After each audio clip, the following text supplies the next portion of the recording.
अस्सलामु अलैकुम वरहमतुल्लाहि वबरकातुहू। मोहतरम भाइयों, बुज़ुर्गों और दोस्तों, दूल्हा दुल्हन कोर्स जुलाई की जो बैच है वो 26 जुलाई से शुरू होने वाली है, यानी आज से 2 दिन बाद। तो एडमिशन अभी ओपन है। आप बिल्कुल इसमें एडमिशन लेकर अपनी जो शादीशुदा लाइफ है उसको पूरी तरह से इंजॉय कर सकते हैं, तलाक डिवोर्स को अवॉइड कर सकते हैं और इसी तरह से शादी के पहले के भी जो सारे मसले मसाइल है, रिश्ता कैसे देखना चाहिए, लड़की का चूज़ कैसे करना चाहिए, या अगर आप लड़की है तो लड़का कैसा चूज़ करना चाहिए, ये सारी बातें हम उसके अंदर सिखाते हैं कुरान और हदीस की रोशनी में। ऐसे ही शादी के बाद की भी जो ज़िंदगी है, तो चूँकि 2 महीने का ये कोर्स है, लेकिन ये आपके लिए लाइफ चेंजिंग कैसे साबित होता है, अब हम आपको सिर्फ एक सबक हमारा बताएंगे जो हम हमारे स्टूडेंट्स को पढ़ाते हैं और उनको सिखाते हैं। एक सबक सिर्फ नमूने के तौर पे। बिस्मिल्लाहिर्रहमानिर्रहीम, नहमदुहु व नुसल्ली अला रसूलिहिल करीम, अम्मा बाद।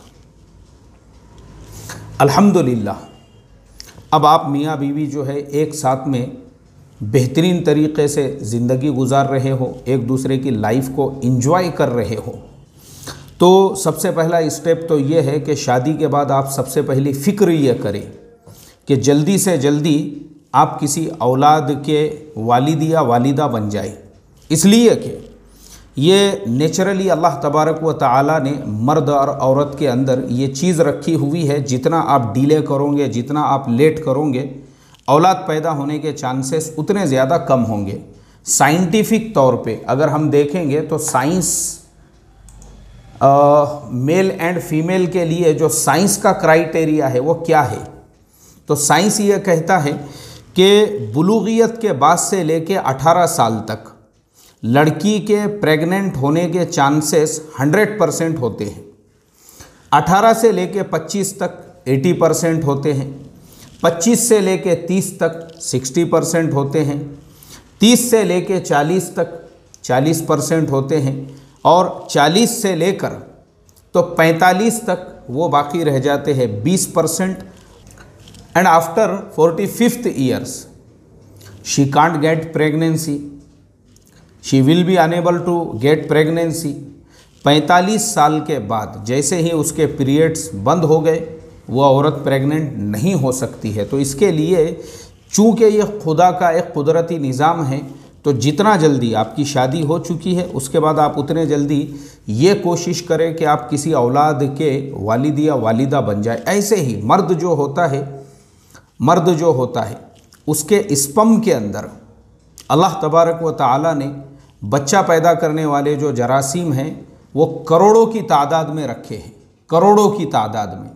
लेकिन जैसे जैसे उसकी एज बढ़ते रहती है तो वो जो जरासीम हैं वो आहिस्ता आहिस्ता जो है कमज़ोर होना शुरू होते हैं, और कमज़ोर होते होते जैसी जैसी आपकी एज बढ़ेंगी वैसा वैसा वो वीक होते जाएंगे, और एक वक्त ऐसा आएगा कि वो रहम में तो पहुँचेंगे लेकिन उससे पहले ही मर जाएंगे। तो ये एक बहुत बड़ा मसला है। ये मेरे सामने सारे फिगर्स है, सारे डिटेल्स है, ये मैं आपको मेरे दिल से नहीं बता रहा हूँ, बल्कि मेडिकल साइंस ये कहता है। अब चलिए, अल्हम्दुलिल्लाह, अल्लाह का करोड़ों दर्जे करम हो गया, फ़ज़ल हो गया, एहसान हो गया। दुआओं और दवाओं और इसी तरह से जो है प्रैक्टिसेस के साथ में अल्लाह ताला ने जो है आपको वालिद या वालिदा बनने की जो नेमत है उससे सरफराज कर दिया। अब प्रेगनेंसी हो चुकी है, उसके बाद में एहतियातें जो बरतना है वो क्या। अब मैं आपको कुछ ऐसे फैक्ट्स बताऊंगा जो शायद ही आपको किसी ने आज तक बताए हो, लेकिन चूँकि हमारा तो अब आप हमारे स्टूडेंट हैं तो ये हमारी जिम्मेदारी है आपको खुल के हर चीज़ हम बताएं। हम किसी चीज़ को भी छुपा के नहीं रख सकते। देखो, एक चीज़ याद रखो, जेलेसी यानी हसद और जलन, जिसे डोमेस्टिक जेलेसी भी कह सकते, घरेलू हसद और जलन भी कह सकते हैं। ये जो है ना, ये आम है, आम घरों के अंदर। मिसाल के तौर पे घर में ही अगर किसी को पता चल रहा है कि जैसे मिसाल के तौर पे 4-5 देवरानियाँ, जिठानियाँ और भावजे और ननंदे, पूरी बड़ी फैमिली है। वहाँ पे आपस में जो हसद और जलन होता है, पता चला कि किसी को प्रेगनेंसी हो गई है तो घर में ही हसद और जलन करने वाले बहुत से पैदा हो जाते हैं। और ये ख़ास तौर पे औरतों में होता है, ये ख़ास तौर पे औरतों में। ये जितने भी आमिल लोग हैं, बाबा लोग हैं, एक बात याद रखो, इनकी जो टपरियाँ, इनकी जो दुकानें चलती है ना, वो इसी के ऊपर, उनके पास से इस तरीके के फॉर्मूले लाए जाते हैं, जिसकी वजह से अगर मान लो ननंद भावज के अंदर हसद और जलन है और भावज जो है वो प्रेग्नेंट हो गई है और ननंद को इससे दुश्मनी है, तो वो हत्तल इम्कान ये कोशिश में लग जाती है कि इसको बच्चा पैदा ना हो। और मान लो अगर उसको पहले से ऑलरेडी 2-3 बेटियां हैं और अल्हम्दुलिल्लाह उसको फिर एक आधे बार प्रेगनेंसी हो गई, तो वो और हसद और जलन में इस चीज़ का यानी ये जलन हो जाती है कि कहीं उसको लड़का ना पैदा हो जाए, तो कोशिशें ये की जाती है किसी तरह से उसका हमल ज़ाय कराया जाए। ऐसे ही अगर ननन जो है उसकी और भावच की और उन लोगों के आपस के दरमियान में हसद, जलन, लड़ाई झगड़े है और मान लो अगर ननन प्रेग्नेंट हो गई है तो फिर वो इस कोशिश के अंदर लग जाती है। ये जो डोमेस्टिक हसद और जलन है ना, ये आम है, आम, ये खाली सीरियलों में नहीं है। आपने सीरियलों में देखे होंगे ना, जो सीरियलों के अंदर आपस का हसद, आपस का तोड़, आपस का जलन, आपस में एक दूसरे के खिलाफ षड्यंत्र और साजिशें जो बताई जाती है, वो कोई ऐसी घड़ी हुई कहानियाँ नहीं होती है, वो रियलिटी होती है। ऐसा है, समाज के अंदर है ऐसा, इसके लिए वो बताते हैं। तो चूँकि हमने एहतियाती तौर पे, आप मेरे स्टूडेंट हैं इसलिए मैं आपको बता रहा हूँ, जिस दिन से प्रेगनेंसी हो जाए हत्तल इम्कान कोशिश ये किया जाए कि उसको आप इख्फा में रखें। इख्फा मतलब सीक्रेट में रखें, हत्तल इम्कान कोशिश ये की जाए। और ख़ास तौर पे वो माँ बहनें जिनको शादी के कई साल के बाद प्रेगनेंसी हो रही है, क्योंकि अक्सर जो होता है ना, 4 महीने के बाद हमल गिर गया, 5-12 महीने के बाद में वो जो है अबॉर्शन हो गया, या जो है हमल गिर गया, 6 महीने के बाद में ऐसा हो गया। ये क्यों होता है? ये इसीलिए होता है क्योंकि आपको खाने में कुछ डालकर खिलाया गया था, उसके बगैर नहीं होता है ये।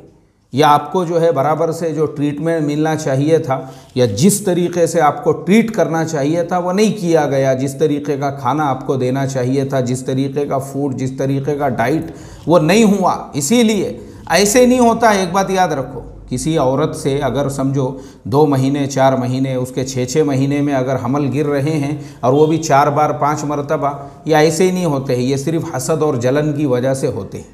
ख़तरनाक है ये चीज़, आप सोच भी नहीं सकते। मैं आपको क्या बताऊं, मुझे खुद ऐसे कुछ जड़ी बूटियां मतलब ऐसे दरख्त जो बहुत सारे आपके अपने घरों में होते होंगे, मुझे खुद पता है उनमें से बहुत सारों के बीज इतने ख़तरनाक होते हैं, उसमें जहर खिलाने की ज़रूरत नहीं रहती है। वो सिर्फ एक बीज, हर आदमी उस दरख्त को जानता है, सिर्फ एक बीज उसका वो औरत को परमानेंटली बांझ बनाने के लिए काफ़ी है। एक बात याद रखो, सिर्फ वो एक बीज, ये बहुत ख़तरनाक चीज़ें होती है। और क्या होता है, ये जो हसद और जलन होता है ना, इसमें यही कराया जाता है। मुझे बच्चे हैं, मेरे को 2-2, 3-3 लड़के हैं, उसको लड़के नहीं होना, या मुझे 2 बेटियां हैं, अब वो हामिला हो चुकी है, उसको बेटा नहीं होना चाहिए। ये जलन है, ये रियलिटी है, ये कोई ऐसा किस्से कहानियाँ नहीं है ये। तो ये वजह से क्या होता है कि जो आपके सामने कितना भी मीठा बन के रहो, इसका मतलब ये नहीं है उसके जो जितना ज़्यादा मीठा आपके सामने बन के रह रहा है, आपके बारे में उसके दिल के अंदर बाज़ औक़ात ऐसा होता है, ऐसे ही लोगों के दिल में उतना ही ज़्यादा बुग़्ज़, अदावत, कीना, कपट, हसद, जलन और बर्बादी की ख्वाहिश और तमन्ना होती है। तो भरोसे के ऊपर क्या होता है, आपस में जो है, अब प्रेगनेंसी हो गई, इसके वहाँ का सालन आया, उसके वहाँ की मिठाई आ गई, उसके वहाँ का कुछ पकाया हुआ आया, खा लिया आपने। आपको लग रहा है अरे नहीं, भावच के घर से आया है, मच्छी का सालन है, माशाअल्लाह मच्छी भेजे उन्होंने आज। अरे ननन के घर से जो है खिचड़ा बन के आया हुआ है, माशाअल्लाह। ये सारी चीज़ें ग़िज़ाओं के ज़रिए से पेट में पहुँचाई जाती है और फिर उसका साइड इफ़ेक्ट होता है। मैंने बताया ना आपको, मुझे मालूम है। सिर्फ एक बीज परमानेंटली बांझ बनाने के लिए काफ़ी है, याद रखो। तो बहरहाल इसलिए आप हमारे स्टूडेंट हैं, इसलिए अब हम आपसे यही रिक्वेस्ट और दरख्वास्त करेंगे कि देखो ये बहुत बड़ी नेमत है। अल्लाह ने अगर आपको प्रेगनेंसी अता की है, चाहे आप बाप बन रहे हो या वालिदा बन रही हो, ये बहुत बड़ी नेमत है अल्लाह ताला की, जो अल्लाह आपको औलाद अता फरमा रहा है। इसलिए कि वो औलाद अगर आपने मियाँ बीवी ने ताल्लुक़ बनाने से पहले, ये मैं आपको ऑलरेडी बता चुका हूँ पिछले सबक में, मियाँ बीवी के रिलेशंस कैसे होना चाहिए, कौन से टाइम पे कौन सी दुआ पढ़ना चाहिए, वो सारी दुआओं का आपने एहतमाम किया और ये नीयत आपकी थी कि मेरी औलाद को मैं दीनदार बनाऊँगा। तो अरे वो औलाद आपके लिए आखिरत का ज़ख़ीरा है। वो पैदा होने के बाद जो सांस लेंगी ना, सांस, हर सांस के बदले में अल्लाह माँ बाप के नाम आमाल में एक नेकी लिखेगा। एक बात याद रखो, आपकी नीयत के ऊपर, आपकी उन दुआओं की बरकत से, वो सारी चीज़ों की जो आपने मियाँ बीवी ने जब मुलाकात की थी और उसका एहतमाम, वो मैं आपको ऑलरेडी बता चुका हूँ पिछले सबक में। तो बहरहाल अब हमारा टॉपिक यही चल रहा था, वो इतनी बड़ी नेमत से अल्लाह आपको जब नवाज रहा है, एहतियात बरतना ये आपका काम है। और एहतियात क्या बरतोगे, चाहे कोई कितना भी करीबी रिश्तेदार रहो, एक बात याद रखो, कितना भी करीबी रिश्तेदार रहो, या चाहे सगी बहन क्यों नहीं रहती है, या सगी ननद रहो या भावज रहो या कोई भी रहो, अगर आपको प्रेगनेंसी हो गई है, उसके बाद आप बाहर वालों के घर का खाना छोड़ दो,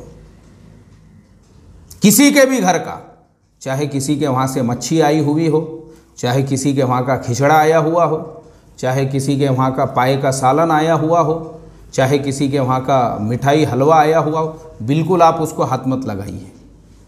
फिर आप क्या खाएंगे, आप अपने घर का, आपके हस्बैंड ने जो लेकर आया वो आप खाइए, आपके वालिद साहब ने जो लेकर आए वो आप खाइए, आपकी वालिदा अगर आप वालिदैन के घर पे है, घर पे ही पका हुआ खाइए। जो माँ बाप ने आपके पकाए या जो आपके घर पे पक रहा है या जो आपने अपने हाथों से पकाए, जब तक कि उस बच्चे की विलादत मुकम्मल नहीं हो जाती। ये मेरा पॉइंट जो है याद रखो हमेशा के लिए। इंशाअल्लाह इसका सबसे बड़ा फ़ायदा ये होगा कि होने वाला जो बच्चा है आपका हर शर, हर फितने, हर ज़रर, हर बुरी नज़र से महफूज रहेगा। अगर इस तरह से जो है आप बेएहतियाती बरतोंगे तो फिर वही होगा जो मैंने बताया। कई लोगों के ऐसे वाक़यात होते हैं जिनके 4-4, 5-5 बच्चे गिर जाते हैं, वो परेशान होते हैं या फिर उनको हमल नहीं ठहरता है। लेकिन चूंकि आप हमारे स्टूडेंट हैं तो हमारी ज़िम्मेदारी है आपको हर चीज़ खुलकर बताए। तो ये एहतियात आप बरतोंगे। और खाना जो है ग़िज़ा, अब उसके बारे में इंशाअल्लाह हम आपको आइंदा सबक में ये बताएंगे कि प्रेगनेंसी के बाद वालिदा ने वो कौन कौन सी ग़िज़ाएँ हैं जिनका एहतमाम करना चाहिए, वो कौन कौन से वजीफ़े हैं जिनका एहतमाम करना चाहिए, वो कौन कौन सी दुआएं हैं, वो कौन कौन सी जो है चीज़ें हैं जिस पे वो अमल करेंगी तो नेक औलाद और सालेह औलाद और फरमा बरदार औलाद पैदा होगी। ये हमारा कल का टॉपिक रहेगा इंशाअल्लाह। तो अब आज का सबक यहाँ पे मुकम्मल होता है। अब आप लोगों में से किसी का कुछ क्वेश्चन है, किसी का कुछ सवाल है, बिल्कुल आप हमको हमारे व्हाट्सएप के ऊपर भेजिए और हम आपको यहाँ से उसका जवाब देंगे बग़ैर आपका नाम लिए, कि ताकि वो आपका सवाल सीक्रेट रहे, वो किसने पूछा है। तो बिल्कुल आप जो सवाल जवाब का सेशन है वो शुरू होता है। तो मोहतरम दोस्तों, ये हमारे एक दूल्हा दुल्हन के कोर्स के सबक का नमूना मैंने आपको बताया हूँ। आखिरी में हम सवाल जवाब का सेशन भी रखते हैं ताकि हमारे स्टूडेंट फेस टू फेस हमसे सवाल कर सके, जो भी डाउट उनके जहन में है, जो बात भी उनको पूछना है। और इस तरीक़े से सब ये सारी चीज़ें जब पता हो चलती है ना, तो फिर लाइफ जो है ना एक खुशगवार ज़िंदगी बन जाती है। तो इसके लिए मेरी रिक्वेस्ट है, चाहे आप मर्द हो, औरत हो, शादीशुदा हो, गैर शादीशुदा हो, बूढ़े हो, बुज़ुर्ग हो, दादा नाना बन गए हो, हर आदमी इस कोर्स में एडमिशन ले सकता है। हम जूम पर ये कोर्स पढ़ाते हैं, 2 महीने का ये कोर्स है और एकदम सादा सिंपल ये, यानी आपको जूम पे आपको सुनना है और आप व्हाट्सएप पे फिर जब सवाल जवाब का सेशन है आप सवाल कर सकते। दुनिया के किसी भी कोने से आप ये कोर्स ज्वाइन कर सकते। हमारे ऑलरेडी जो स्टूडेंट्स हैं कनाडा से, यूएस से, यूके से, दुबई से, कतर से, बहरीन से, ओमान से और इंडिया से, तो माशाअल्लाह तकरीबन हर सूबे के स्टूडेंट्स हमारे इस कोर्स को ज्वाइन करते हैं हर महीने। तो आपके लिए भी ये सुनहरी मौका है, ये गोल्डन चांस है आपके लिए। ये कोर्स करने के बाद में वाकई में भी आपको फील होगा कि आपकी लाइफ में, आपकी ज़िंदगी में आप आज तक शादी को क्या समझ रहे थे और शादी एक्चुअल में क्या है। तो इसलिए मेरी रिक्वेस्ट और दरख्वास्त है, और 2 दिन बचे हुए हैं, आप बिल्कुल हमारा व्हाट्सअप नंबर जो शो कर रहा है उसके ऊपर अपना नाम, अपने शहर का नाम लिखकर भेजिए। और इसकी एक मुख्तसर फ़ीस है 2 महीनों की, बहुत मुख्तसर, वो भी हमने इसलिए रखी है ताकि आप क्लास परमानेंटली ज्वाइन कर सको, वरना शुरू में ये कोर्स फ्री में था तो हमको मजबूरन वो फ़ीस रखना पड़ी। इंशाअल्लाह ये कोर्स आपके ज़िंदगी के लिए लाइफ चेंजिंग होगा, इस बात की हम आपको गारंटीड कहते हैं। अस्सलामु अलैकुम वरहमतुल्लाहि वबरकातुहू।